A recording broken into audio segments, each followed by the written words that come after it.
America और Israel के लगातार हवाई हमलों के बावजूद ईरान की इस्लामिक सत्ता फिलहाल डगमगाती हुई तो बिल्कुल नहीं दिख रही। वॉशिंगटन पोस्ट की रिपोर्ट के मुताबिक अमेरिकी खुफिया एजेंसियों के ताज़ा आंकलन ये बताते हैं कि युद्ध ने ईरान की सैन्य क्षमता को जरूर कमजोर किया, लेकिन वहां की सत्ता संरचना अब भी कायम है। इतना ही नहीं, इस संघर्ष के बाद ईरान की राजनीति और सुरक्षा व्यवस्था पहले से ज्यादा कठोर और कट्टर हो सकती है। एक्सपर्ट्स का मानना है कि ईरान के दिवंगत सर्वोच्च नेता अयातुल्ला अली खामेनी ने अपने जीवन काल में जो सत्ता ढांचा खड़ा किया, वही अब इस्लामिक गणराज्य को टिकाए रखने में सबसे बड़ी भूमिका निभा रहा है। पिछले 2 हफ्तों से ज्यादा समय से जारी हमलों में अमेरिका और इजरायल ने ईरान के सैन्य ढांचे को काफी नुकसान पहुंचाया है। मिसाइल ठिकानों, नौसैनिक अड्डों और सैन्य प्रतिष्ठानों को निशाना बनाते हुए हजारों हमले किए गए। कई शीर्ष सैन्य और खुफिया अधिकारियों की भी मौत हुई, लेकिन इसके बावजूद सत्ता का मूल ढांचा टूटता हुआ नजर नहीं आ रहा।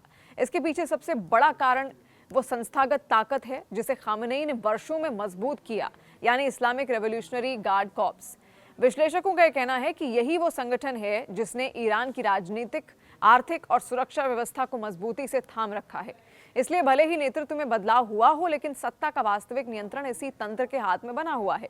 यही वजह है कि अमेरिका और इजरायल के तमाम हमलों के बावजूद रेजिम चेंज यानी शासन परिवर्तन की संभावना फिलहाल बेहद कम दिखाई देती है।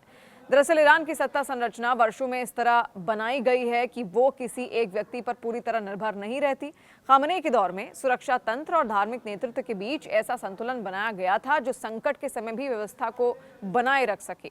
यही वजह है कि उनके बाद भी सत्ता का ढांचा तुरंत नहीं बिखरा। विशेषज्ञ मानते हैं कि खामेनी के बेटे मुस्तफा खामेनी अब सत्ता के नए चेहरे के तौर पर उभर सकते हैं।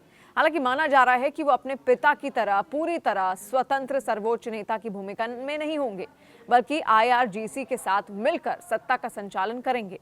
पश्चिमी अधिकारियों और विश्लेषकों का यह मानना है कि 47 साल पुरानी इस्लामिक गणराज्य व्यवस्था को जल्द खत्म करना आसान नहीं है। यही वजह है कि कई विशेषज्ञों को लगता है कि युद्ध के बाद तेहरान में एक ऐसा शासन उभरेगा जिसमें IRGC की भूमिका पहले से कहीं ज्यादा प्रभावशाली होगी। इसका मतलब यह भी है कि ईरान की नीतियां और ज्यादा कठोर हो सकती हैं। अमेरिकी राष्ट्रपति डोनाल्ड ट्रंप और इजरायल के प्रधानमंत्री बेंजामिन नेतन्याहू ने युद्ध की शुरुआत में यह संकेत दिया था कि इस सैन्य अभियान का उद्देश्य ईरान की सैन्य ताकत को खत्म करके ही साथ साथ वहां की सत्ता को भी बदलना है। हालांकि अब हालात ऐसे दिख रहे हैं कि वो लक्ष्य हासिल करना उतना आसान नहीं होगा।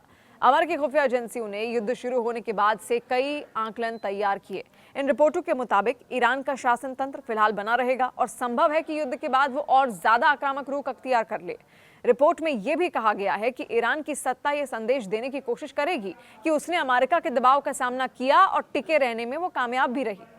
देखिए, दिलचस्प बात यह है कि युद्ध के बावजूद ईरान के भीतर सत्ता समर्थक तबका और ज्यादा आक्रामक होता नजर आ रहा है। हाल ही में तेहरान में हजारों लोग सड़कों पर उतरे और उन्होंने युद्ध जारी रखने के समर्थन में नारे लगाए। ये रैलियां रमजान के आखिरी शुक्रवार पर आयोजित कुद्स दिवस के दौरान की गई। ईरानी नेतृत्व का यह दावा है कि देश की जनता दबाव के बावजूद डटी हुई है। हालांकि कुछ मानवाधिकार कार्यकर्ताओं का यह भी मानना है कि युद्ध ने सत्ता के खिलाफ गुस्से को भी जन्म दिया है, लेकिन फिलहाल सुरक्षा एजेंसियों की सख्त निगरानी के कारण खुलकर विरोध संभव नहीं है। इस बीच अमेरिका ने कूटनीतिक मोर्चे पर भी दबाव बढ़ाने की कोशिश शुरू कर दी है। वॉशिंगटन ने दुनिया के कई देशों से अपील की है कि वो IRGC और लेबनान के संगठन हिजबुल्लाह को आतंकी संगठन घोषित करें। अमेरिकी विदेश मंत्रालय ने अपने दूतावासों को निर्देश दिया है कि वो संबंधित देशों की सरकारों से इस मुद्दे पर उच्च स्तर की बातचीत करें। अमेरिका का यह मानना है कि अगर ज्यादा देश IRGC के खिलाफ प्रतिबंध लगाते हैं तो ईरान पर दबाव बढ़ेगा और उसकी जवाबी कार्रवाई सीमित हो सकती है। हालांकि विश्लेषकों का यह कहना है कि ऐसे कदमों का असर सीमित ही होगा, क्योंकि ईरान के अंदर IRGC की पकड़ बेहद मजबूत है। रिपोर्ट्स के मुताबिक ईरान के खिलाफ जंग अमेरिका के खजाने पर भी बड़ा भारी पड़ रहा है। एक आंकलन के मुताबिक अब तक की इस जंग में करीब $12 अरब का खर्च हो चुका है और कम से कम 13 अमेरिकी सैनिकों की मौत की खबर सामने आई। इस बीच खाड़ी क्षेत्र में अमेरिका के सहयोगी देशों की चिंता भी बढ़ गई है। ईरान ने जवाबी कार्रवाई में कतर, सऊदी अरब, संयुक्त अरब अमीरात, बहरीन और कुवैत जैसे देशों पर मिसाइल और ड्रोन हमले किए। उससे क्षेत्रीय तनाव और ज्यादा बढ़ गया है। कई अरब देशों का मानना है कि युद्ध शुरू करने से पहले उन्हें भरोसा दिलाया गया था कि संघर्ष छोटा और सीमित होगा, लेकिन अब ये लंबा खिंचता दिखाई दे रहा है। खाड़ी देशों ने अपने इलाकों में घुसने वाले ईरानी ड्रोन को मार गिराने के लिए हेलीकॉप्टर और लड़ाकू विमान तैनात किए हैं, लेकिन वो सीधे ईरान के खिलाफ हमला करने से बच ही रहे हैं।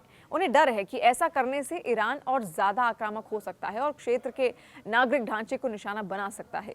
इसके साथ ही ईरान ने ग्लोबल एनर्जी सप्लाई की सबसे अहम समुद्री नस माने जाने वाले हॉर्मुज़ स्ट्रेट पर अपनी पकड़ मजबूत कर ली है।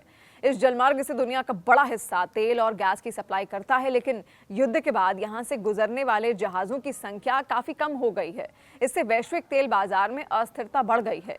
विशेषज्ञों का कहना है कि अगर ये जलमार्ग लंबे समय तक बाधित रहा तो इसका असर पूरी दुनिया की अर्थव्यवस्था पर भी पड़ेगा। विश्लेषकों के मुताबिक ईरान की रणनीति यही है कि वो इस समुद्री रास्ते पर दबाव बनाकर अमेरिका को युद्ध कम करने के लिए मजबूर करे।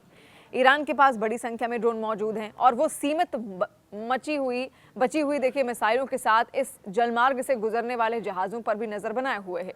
इससे ये तय हो रहा है कि कौन सा जहाज गुजर सकता है और कौन नहीं। यही वजह है कि कई विशेषज्ञों का यह भी मानना है कि युद्ध का असली निर्णायक कारक अब यही जलमार्ग बन चुका है। कुल मिलाकर मौजूदा हालात यही संकेत दे रहे हैं कि युद्ध भले ही ईरान की सैन्य ताकत को कमजोर कर दे, लेकिन सत्ता परिवर्तन की राह इतनी आसान नहीं होगी। खामनेई के समय में तैयार किया गया सुरक्षा और सत्ता का ढांचा अब भी मजबूत है। यही वजह है कि कई विश्लेषक ये मानते हैं कि डोनाल्ड ट्रंप और उनके सहयोगियों को रेजीम चेंज का सपना फिलहाल अधूरा ही उनका रह सकता है और यही वो कारण है जिसकी वजह से ये कहा जा रहा है कि खामनेई ने अपने जीवन काल में ऐसा सत्ता तंत्र खड़ा कर दिया था जो उनके बाद भी ईरान की सत्ता को गिरने नहीं देगा। और देखिए, ईरान इजरायल जंग अब भी थमी नहीं है और मिडिल ईस्ट में जो संकट है उससे और देशों में भी तनाव बरकरार है। अमेरिका इजरायल मिलकर ईरान पर मिसाइलें और ड्रोन अब भी बरसा रहे हैं और ईरान भी मुंहतोड़ जवाब दे रहा है। ईरान खाड़ी देशों में इजरायल और अमेरिकी सैन्य ठिकानों पर हमले कर रहा है, वहीं इजरायल और अमेरिका भी ईरानी ठिकानों पर हमले कर रहे हैं। इस बीच अमेरिकी राष्ट्रपति डोनाल्ड ट्रंप ने चीन, फ्रांस, जापान, दक्षिण कोरिया और ब्रिटेन जैसे देशों से हॉर्मुज़ जल डमरू मध्य की सुरक्षा में मदद के लिए युद्धपोत भेजने की अपील की, जो कि वैश्विक तेल आपूर्ति के लिए एक महत्वपूर्ण मार्ग भी है। वहीं तनाव के बीच यूएई ने अपना एयर स्पेस एहतियातन बंद कर दिया। मिडिल ईस्ट में बढ़ते संकट के बीच रूस ने शांति की अपील भी की है और रूसी विदेश मंत्रालय ने यह तक कहा है कि अमेरिकी इजरायल आक्रामकता के शिकार लोगों की संख्या लाखों में है। नागरिक और बुनियादी ढांचे को भी नुकसान पहुंचा है। पड़ोसी देश भी ईरान के जवाबी हमलों से पीड़ित हैं, जबकि हॉर्मुज़ जल डमरू मध्य से गुजरने वाले महत्वपूर्ण वैश्विक आर्थिक मार्ग पर जहाज रानी ठप हो चुकी है और पूरा विश्व देखिए इस वक्त हालात से परेशान है और लगातार सभी पक्षों से शत्रुता को तुरंत समाप्त करने और स्थिति को राजनीतिक और कूटनीतिक मार्ग पर लाने का आह्वान रूस दोहरा रहा है। उधर ईरानी नौसेना commander rear admiral Shahram Irani ने कहा कि हिंद महासागर में श्रीलंका के तट पर करीब 87 नाविकों की हत्या का दुश्मनों को करारा जवाब दिया जाएगा। एक प्रेस टीवी के अनुसार ईरान ने कहा है कि हम दुश्मन के अपराध को नहीं भूलेंगे और अपने शहीदों के खून का बदला जरूर लेंगे। आपको बता दें कि 4 मार्च को ईरानी नौसेना का आयरिस डेना जहाज श्रीलंका के गाले तट के पास एक अमेरिकी हमले में डूब गया था और उसी का बदला लेने की बात ईरान तब से कर रहा है। वहीं ट्रंप की अपील के बावजूद दक्षिण कोरिया ने मिडिल ईस्ट में नौसेना तैनात करने की कोई प्रतिबद्धता नहीं जताई है। दक्षिण कोरिया की न्यूज एजेंसी योनहाप के अनुसार दक्षिण कोरिया ने कहा है कि डोनाल्ड ट्रंप द्वारा सियोल से हॉर्मुज़ जल डमरू मध्य में युद्धपोत भेजने का अनुरोध एक ऐसा मुद्दा है जिस पर बहुत सावधानी पूर्वक विचार विमर्श होने की जरूरत है।